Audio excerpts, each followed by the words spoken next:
देख रहे हैं इन डार्क राजकुमार के साथ। इन डार्क की आज की कहानी में आगे बढ़ने से पहले अगर आपने इस कहानी का पहला भाग नहीं देखा है तो देख लें, लिंक नीचे डिस्क्रिप्शन बॉक्स में दिया गया है। तो चलिए पढ़ते हैं इस कहानी के दूसरे भाग की ओर। उस खून में सने हाथ के बाद मेरी नजर पड़ी बस की सीट के नीचे पड़े उस आदमी के जिसके हाथ पर मेरा पैर पड़ा था। जब मैंने उस आदमी का चेहरा देखा तो पाया कि वो तो बस का ही कंडक्टर है जो अब जिंदा नहीं है। उसके पूरे शरीर पर चाकू के घोंपने के निशान थे जिनमें से खून निकलकर अब जम चुका था, पर बस अभी भी चली ही जा रही थी। और फिर जब मैंने बस ड्राइवर को ध्यान से देखा तो मुझे ऐसा लगा कि ये वो बस ड्राइवर नहीं है जो पहले बस चला रहा था। फिर कौन थे ये दोनों? मैं इसी सोच और डर में था। अब कंडक्टर की हालत देखकर मेरी हिम्मत नहीं हो रही थी कि मैं अब उन दोनों से किसी तरह का सवाल करूं। मैं डर से डरा सहमा वापस अपनी सीट पर जाकर चुपचाप बैठ गया। कुछ देर बाद बस ने हाईवे का रास्ता छोड़ते हुए किसी कच्चे रास्ते पर मुड़ गई। वो रास्ता किसी जंगल के अंदर की ओर जा रहा था। रास्ता इतना संकरा था कि रास्ते के बगल के पेड़ों की टहनियां बस की खिड़कियों के अंदर तक आ जा रही थी। इसी बीच कंडक्टर की सीट पर बैठा वो आदमी उठा और मेरी तरफ बढ़ने लगा। जिस अंदाज से वो आदमी मेरी तरफ बढ़ रहा था उसे देखकर ये साफ था कि शायद अब मेरी ही बारी है मरने की। मैं अपने बचाव में सिर्फ सीट के कोने में दुबके जा रहा था। वो आदमी जैसे ही मेरे करीब पहुंचा तो उसने वही चाकू बाहर निकाल लिया जिससे उसने कंडक्टर को मारा था।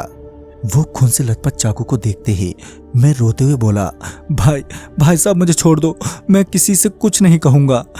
मेरे को रोता गिड़गिड़ाता देख वो आदमी थोड़ा सा मुस्कुराया और बस चला रहे अपने साथी की तरफ एक पल के लिए पलटा। और फिर जब वो वापस मेरी तरफ पलटा तो उसकी भी चीख निकल गई। हड़बड़ाहट में वो वहीं गिर पड़ा और उसके गिरते ही उसके हाथ से चाकू भी कहीं जाकर गिर गया। वो मेरी ओर बड़ी ही हैरत भरी नजरों से देखे जा रहा था। इतने में ही उसके दूसरे साथी ने एकदम से बस रोक दी और चिल्लाता हुआ उसी वक्त बस से उतरकर तेजी से भागा। हालांकि मैं अभी भी बहुत ही डरा हुआ था, मगर मुझे अब उन लोगों के डरने की वजह समझ में नहीं आ रही थी। वो आदमी भी बस के रुकते ही एकदम से खड़ा हुआ और बस से उतरकर कहीं पर भाग गया।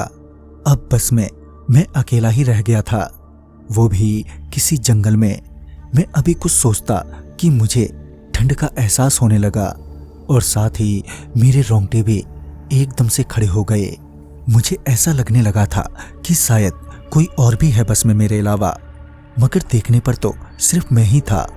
मगर किसी और के होने का एहसास भी मुझे बराबर हो रहा था।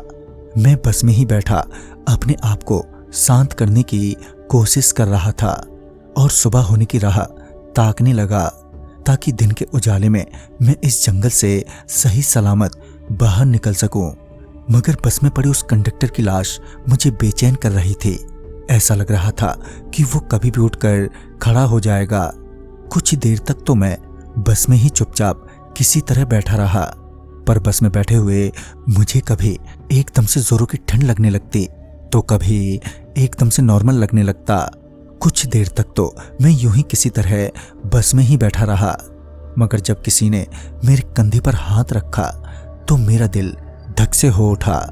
और जब धीरे से सर घुमाते हुए अपने कंधे की ओर देखा तो दोस्तों वो कौन था जिसने शिव प्रसाद जी के कंधे पर हाथ रखा था और अब उस बस में उनके साथ क्या होने वाला था, ये जानने के लिए देखना न भूलें इस कहानी की अगली कड़ी कल रात 8:15 बजे। तो मैं आपका दोस्त राजकुमार जल्द ही मिलूंगा। तब तक के लिए बाय एंड टेक केयर।